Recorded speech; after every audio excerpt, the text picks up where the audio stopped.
Halo, selamat bergabung lagi bersama Heru Lucky Project. Untuk kali ini saya akan melakukan penggantian monoshock ya, dan ini monoshocknya sudah datang, dan monoshocknya ini untuk Yamaha Bison 150 cc. Dan ini penampakannya, ini meskipun bukan original, tapi saya yakin ini hasilnya akan maksimal. Oke, kita langsung saja ke video pemasangan ya. Dan sebelum kita pasang, ini ada video sebelum kita lakukan penggantian ya. Jadi untuk kelenturan ini sangat lentur sekali ya, karena ini memang monoshocknya sudah mati, atau shock breakernya, shock absorbernya ini sudah tidak berfungsi alias bocor. Dan untuk minusnya itu selain juga terlalu lembut, itu tidak dapat grip ya untuk roda belakangnya, dan sangat mudah sekali untuk spin. Dan ini saya coba-coba ini buat meyakinkan saja bagaimana sih shock mati atau monoshock yang mati itu efek sampingnya ya, itu ada efek sampingnya maksud saya.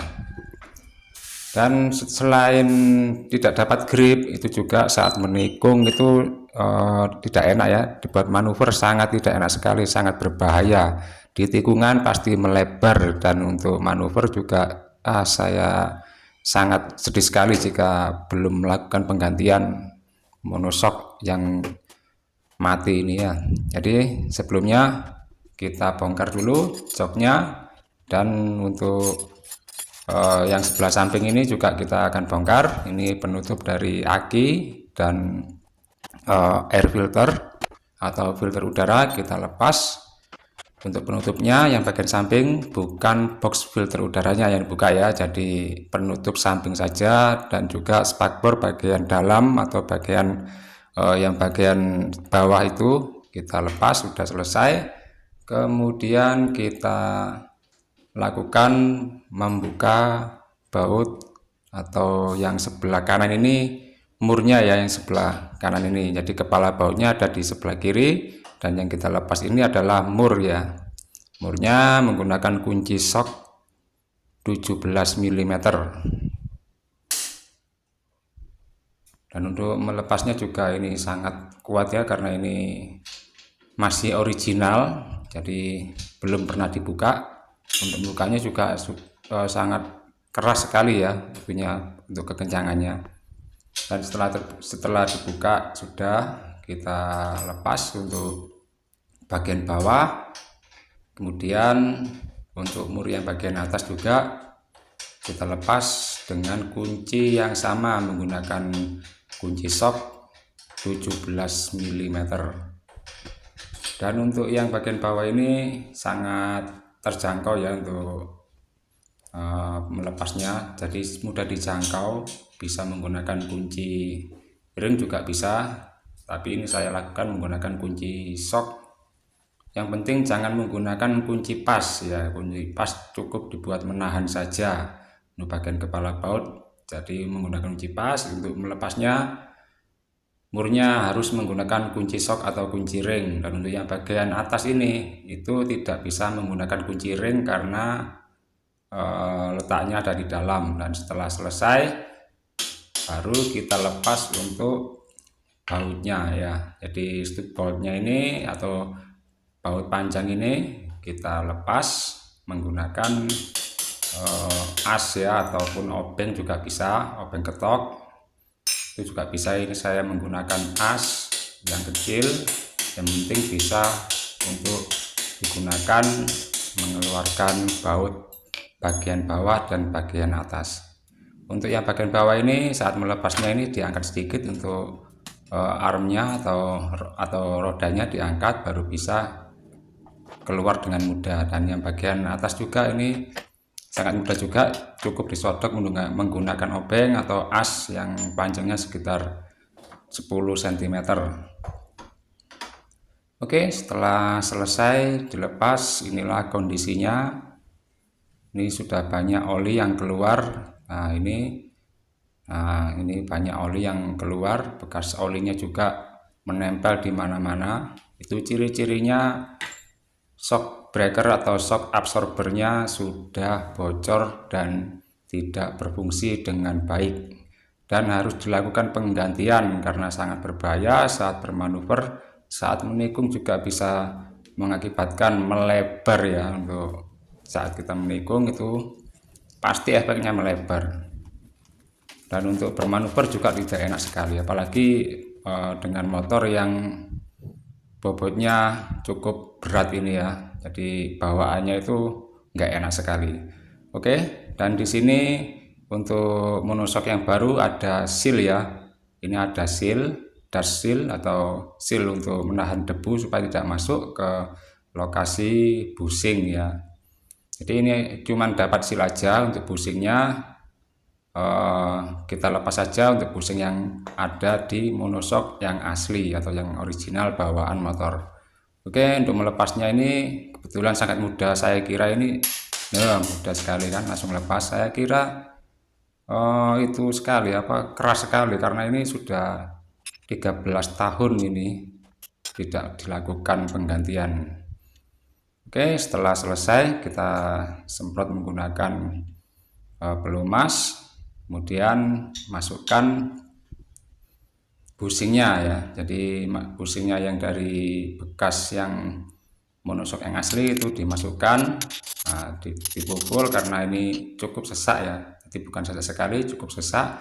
Setelah selesai kita masukkan kembali dash seal-nya atau seal penahan debunya, kita masukkan karena tadi yang satunya saya lepas. Oke, ini cuacanya sangat panas sekali ya. Saya minum dulu. Sungguh panas sekali untuk cuaca hari ini. Ini baju saya hitam jadi nggak terlihat kalau baju saya lagi basah karena keringat. Ya memang sangat panas untuk siang hari ini. Oke, kita lanjut lagi. Ini setelah bushing dengan dash seal sudah selesai terpasang, kita lanjut memasukkan lewat bawah karena ini untuk bautnya ini ya, ini ada dua. Yang satu ini yang agak panjang dan yang satu pendek. Itu yang panjang itu ada di bagian bawah ya, ini untuk bagian bawah, dan yang pendek itu untuk bagian atas. Oke, untuk yang bagian atas kita selipkan dulu pada lubang yang sebelah kiri untuk di prepare supaya nanti saat memasukkan bisa mudah. Oke, karena saya tidak memakai knalpot originalnya, jadi bagian tengahnya ini bolong dan mudah untuk memasukkan shock absorber melalui kolong bekas knalpotnya ya. Jadi di situ tempatnya katalis ya, bisa saya masukkan lewat situ. Dan setelah masuk, pasang untuk murnya, karena itu murnya ada ringnya juga ya, jangan sampai terlupa untuk ringnya. Kemudian lanjut yang bagian bawah. Untuk yang bagian bawah ini masukkan dulu pada yang bagian kanan, kemudian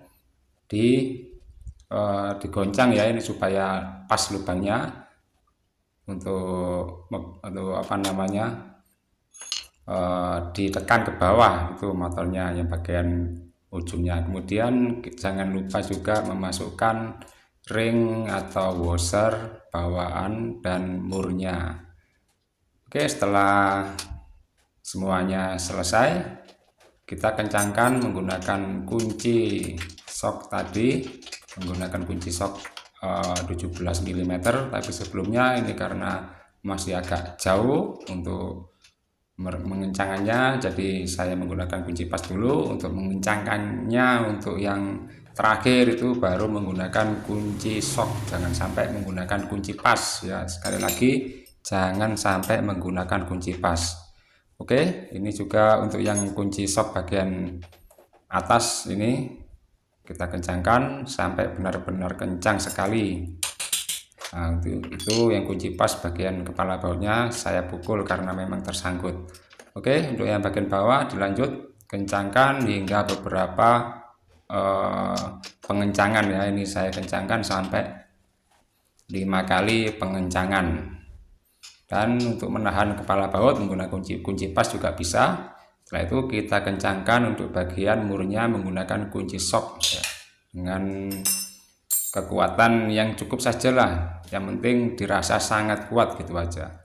Oke, setelah itu hasilnya ini sangat baik ya, meskipun ini bukan shock absorber yang original. Dan ini untuk bagiannya yang saya lepas tadi, baut bagian bawah, dan ini baut pengunci dan mur bagian atas. Oke, itu sudah terlihat ya. Saya juga melakukan open filter untuk sepeda motor ini.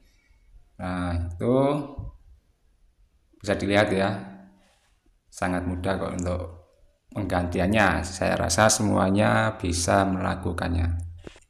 Oke, setelah selesai kita rakit kembali spakbor bagian dalam ini untuk penahan lumpur, dan juga penutup air filter dan penutup aki yang sebelah kanan itu juga akan dipasang. Dan setelah terpasang akan kita tes apakah dengan monoshock yang tidak original ini gripnya dapat atau tidak. Oke, untuk bekasnya ini atau knalpot original yang sudah rusak ini, untuk shock absorbernya atau yang bocor ini, tempo hari sudah saya belanjakan untuk sil-silnya, tapi saya memilih untuk mengganti saja dengan monoshock lengkap ya, shock absorber lengkap. Kemudian ini akan saya repair di kemudian hari. Oke, setelah selesai kita masukkan kembali mantel atau jas hujan ini untuk persediaan jikalau ada saat perjalanan ada hujan. Oke, setelah selesai joknya dipasang, saya tes ini ya. Nah, ini untuk mengetesnya ini yang sangat krusial. Jadi saat kondisi awal itu tidak dapat grip ya, jadi sangat mudah untuk spin untuk ban belakangnya atau roda belakangnya. Dan untuk kelenturannya ini sudah normal ya. Jadi ini saya coba bagian belakang. Nah, ini normal, tidak ambles ya. Yang tadi kan ambles sebelumnya. Dan kita coba apakah spinnya ini atau gripnya ini ada perubahan atau tidak. Ya jelas ada perubahan ya, pasti ada perubahan. Dan yang tadi yang sebelum dilakukan penggantian itu saya coba spin, itu sangat mudah sekali ya. Ini kondisinya sama, banyak sama, dan hari yang sama. Ini tidak bisa spin ya, tidak bisa spin karena ini ada grip, ada shock absorbernya. Ini meskipun digenjot-genjot ini spin cuma sedikit, kemudian gripnya ada lagi, gripnya ada terus. Jadi ini sangat safety, sudah sangat normal untuk bisa dilakukan perjalanan seperti biasanya. Nah, ini ya tidak akan bisa spin ya, spinnya cuma sedikit aja, kemudian ngegrip dia karena memang shock absorbernya sudah diganti dengan yang baru. Oke, semoga aja shock absorbernya bisa awet. Dan saya ucapkan terima kasih yang sudah menonton video ini dari awal hingga akhir. Jika video ini bermanfaat, silakan share ke media sosial lainnya, dan yang belum subscribe silakan subscribe. Jangan lupa juga di like video ini. Oke, saya ucapkan terima kasih dan sampai jumpa lagi di project Heruluki Project berikutnya.